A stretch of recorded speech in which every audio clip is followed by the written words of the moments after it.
Merci de prendre le rendez-vous de ce tout nouveau numéro du journal de l'économie sur SICA. Mesdames, Messieurs, merci de nous faire confiance sur cette chaîne de télévision panafricaine. Voici tout de suite le sommaire. La Banque africaine de développement va apporter un appui à la Côte d'Ivoire et au Ghana, confrontés à la chute des cours du cacao de 40% en moins d'un an. Abidjan et Accra ont soumis une demande de financement de 1,2 milliard de dollars.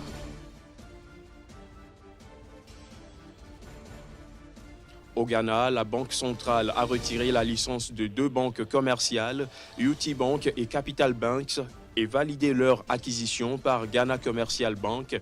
On en parle également dans cette édition.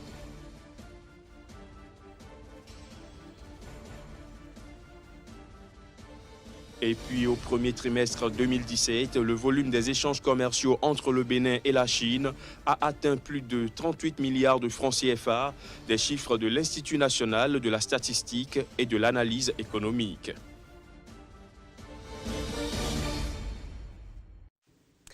Voilà pour les titres. Bienvenue à tous.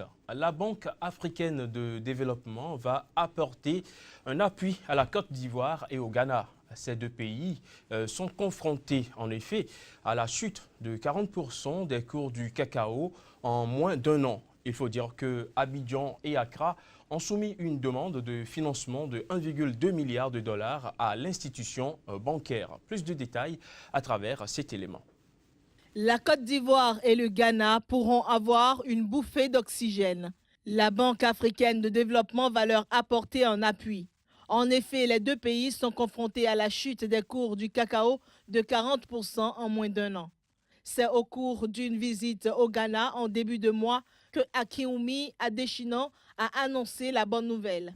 Il s'agit d'un accompagnement qui s'inscrit dans le cadre des rencontres organisées par les deux pays visant à mieux coordonner leurs actions communes afin de limiter la volatilité des cours.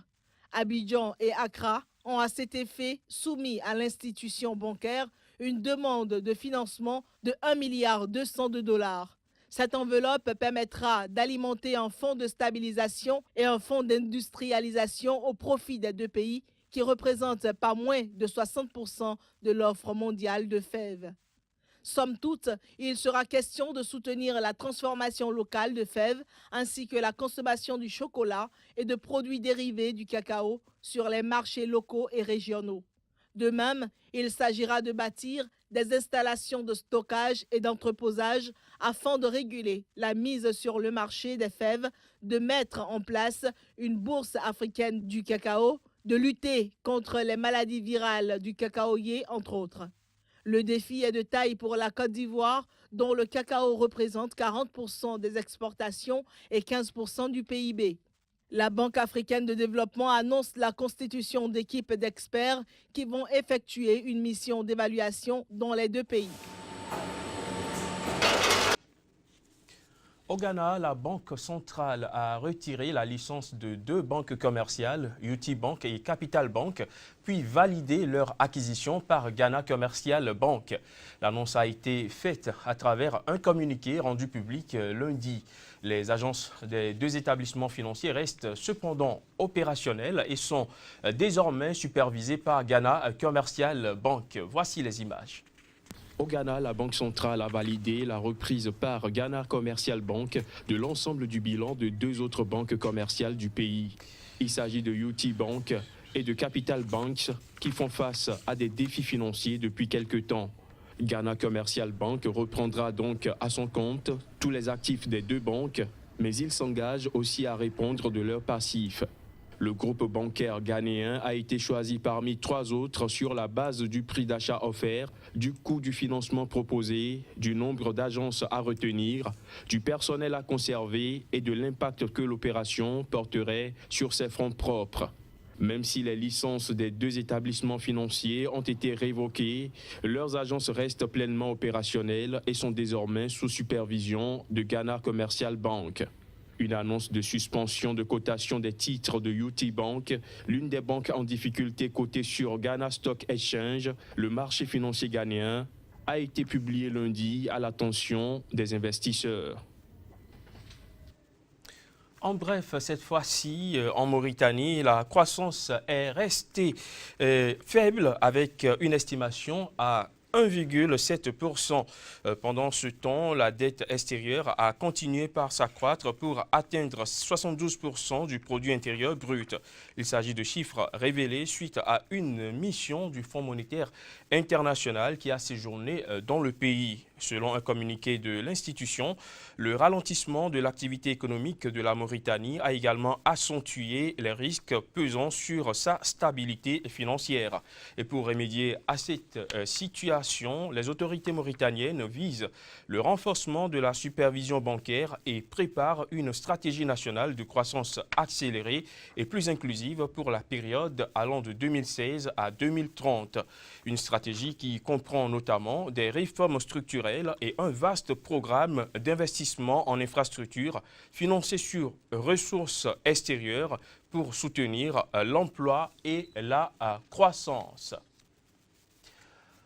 Ce journal de l'économie se poursuit et nous parlons cette fois-ci du Bénin et de la Chine. Au premier trimestre de 2017, le volume des échanges commerciaux entre ces deux pays a atteint plus de 38 milliards 89 millions de francs CFA. C'est ce que révèle le bulletin trimestriel de l'Institut national de la statistique et de l'analyse économique du Bénin. Plus de 38 000 millions de francs CFA. Voilà l'exploit accompli en moins d'un an par le Bénin et la Chine. Le bulletin trimestriel de l'Institut national de la statistique et de l'analyse économique pour les statistiques du commerce extérieur l'indique si bien. Ce volume des échanges commerciaux entre le Bénin et la Chine au premier trimestre de 2017 se décline notamment à plus de 11 000 millions de francs CFA pour les exportations. Ce qui du coup classe la Chine à la 3e position des 10 meilleurs pays exportateurs du Bénin avec 11,58% des exportations totales. Au premier et deuxième rang, on retrouve le Vietnam et le Bangladesh. Les 10 principaux produits exportés sont estimés à plus de 82 000 millions de francs CFA. Ainsi, le total des exportations est porté à 84,79%. Le coton non cardé ni peigné est largement en tête avec plus de 52 000 millions de francs CFA. Il est suivi des produits à coque comestibles, frais ou secs, même sans leur coque ou décortiqués, exportés pour un total de plus de 10 000 millions de francs CFA d'après l'INSAE. Quant à l'autre pan des échanges commerciaux, les importations, la même source indique que la Chine, avec plus de 26 000 millions de francs CFA, se classe en 4e position des 10 meilleurs partenaires à l'importation du Bénin, avec 7,72% de la part totale des importations. On retrouve à la première place le riz semi-blanchi, même poli, glacé, étuvé ou converti. Viennent ensuite les huiles de pétrole ou de minéraux bitumés. La performance de la Côte d'Ivoire relative à l'utilisation équitable des ressources publiques a progressé en 2015. C'est de cela qu'il sera question avec notre consultant maison Casimir Pédio que nous retrouvons juste après cette transition.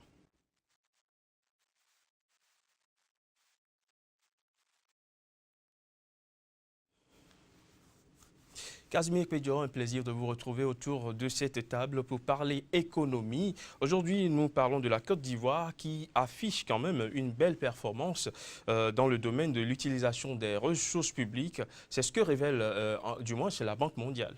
C'est bien ça, Crépi. Il faut dire que la Banque mondiale, l'institution donc de Bretton Woods, accorde 3,3 points sur les 6 à la Côte d'Ivoire au regard donc des belles performances notées dans ce pays, notamment au niveau donc de l'ordonnancement donc du budget, au niveau également des programmes d'investissement public où le pays respecte l'orthodoxie financière en termes de passation des marchés.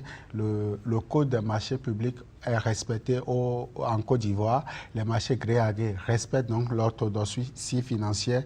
Il faut également dire que la Côte d'Ivoire respecte la reddition donc des comptes. En Côte d'Ivoire, aujourd'hui, chaque trimestre est évalué et les résultats sont publiés et rendus donc à la disposition tant de la société civile que des Ivoiriens, mais également des institutions donc de Bretton Woods. C'est tout ça là qui a permis aujourd'hui de noter donc le pays, et le pays a pu obtenir la note de 3,3. Il faut également dire qu'il y a d'autres indicateurs donc de performance qui entrent en ligne de compte, et ce qu'il faut ajouter à tout cela, c'est que le ratio dette publique et également inflation respecte jusqu'à présent la fourchette à ne pas dépasser, qui est donc de 70% du PIB pour ce qui concerne donc la dette publique et de 3% en ce qui concerne l'inflation. Tout ceci combiné présente aujourd'hui une Côte d'Ivoire économiquement prospère qui peut donc bénéficier de la lettre favorable donc de la Banque mondiale pour aller chercher donc du financement au niveau de l'association internationale donc de développement. Alors, 3,3, c'est quand même une bonne note, vous l'avez dit. Quel avantage le pays tire de cette note? De cette note, la Côte d'Ivoire pourra se positionner aujourd'hui comme le 5e pays que la Banque mondiale accompagne en termes donc de financement. 5e pays derrière donc le Rwanda qui tient d'ailleurs la trame des trames au niveau de l'Afrique subsaharienne, et derrière également le Kenya, le Cap-Vert, et le dernier pays qui est dans ce classement, c'est bien évidemment le Kenya. Donc vous comprenez aujourd'hui que ces pays ont affiché de très belles performances selon donc la notation CPIA de la Banque mondiale, qui est le 2e après Doing Business, qui offre donc des avantages comparatifs à ces pays-là. Alors, de 2016, où la banque a donné une bonne note à la Côte d'Ivoire, à 2017, est-ce que les conditions sont aujourd'hui remplies pour que la Côte d'Ivoire maintienne quand même cette bonne performance? En tout cas, en dehors donc des pépins politiques qu'on a notés, donc, excusez du peu, en dehors des pépins politiques qu'on a notés ces derniers temps au niveau donc du pays, liés donc au non-respect d'un certain nombre d'engagements pris donc par Alassane Dramane Ouattara vis-à-vis donc de l'armée, on note quand même que sur le plan économique, le pays n'a pas beaucoup de choses à se reprocher.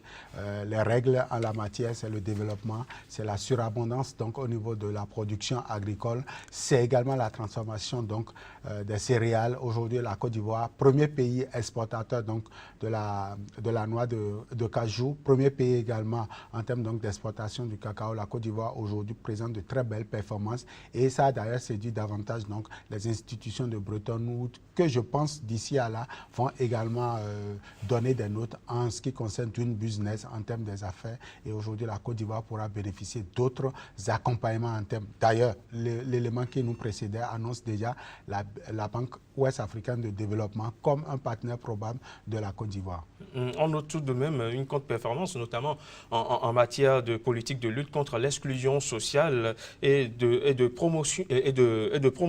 Mais pourquoi cette contre-performance? Il faut déjà dire que tout n'est pas pour autant rose. Pour ce classement, la Côte d'Ivoire note des contre-performances, comme vous l'avez dit, parce qu'il n'y a pas une politique de suivi donc, au niveau des indicateurs de CPIA, où aujourd'hui la Côte d'Ivoire n'a pas séduit correctement en termes de suivi, en termes de qualité donc, de suivi sur le plan donc, de l'égalité des sexes, des ressources humaines, de la protection sociale et des institutions assez sur la durabilité écologique. Tout ceci fait que la Côte d'Ivoire aurait pu peut-être bousculer un peu le classement et se fixer peut-être 3e au niveau continental. Mais bon, c'est toujours des indicateurs ici qu'il faut revoir et il faut corriger. Il y a des réformes qui doivent se poursuivre au niveau du pays pour que le pays puisse afficher de très belles performances pour les fois prochaines. Les réformes doivent se poursuivre pour que le pays affiche de très bonnes performances à l'avenir. Merci à vous, Casimir Pédior, d'être passé sur le plateau du Journal de l'économie avec toutes ces explications. Je rappelle que vous êtes le directeur de publication du quotidien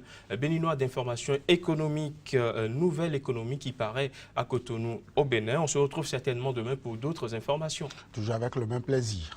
Mesdames, Messieurs, ce sera tout pour ce journal de l'économie que j'ai pris du plaisir à vous présenter. Merci de l'avoir suivi.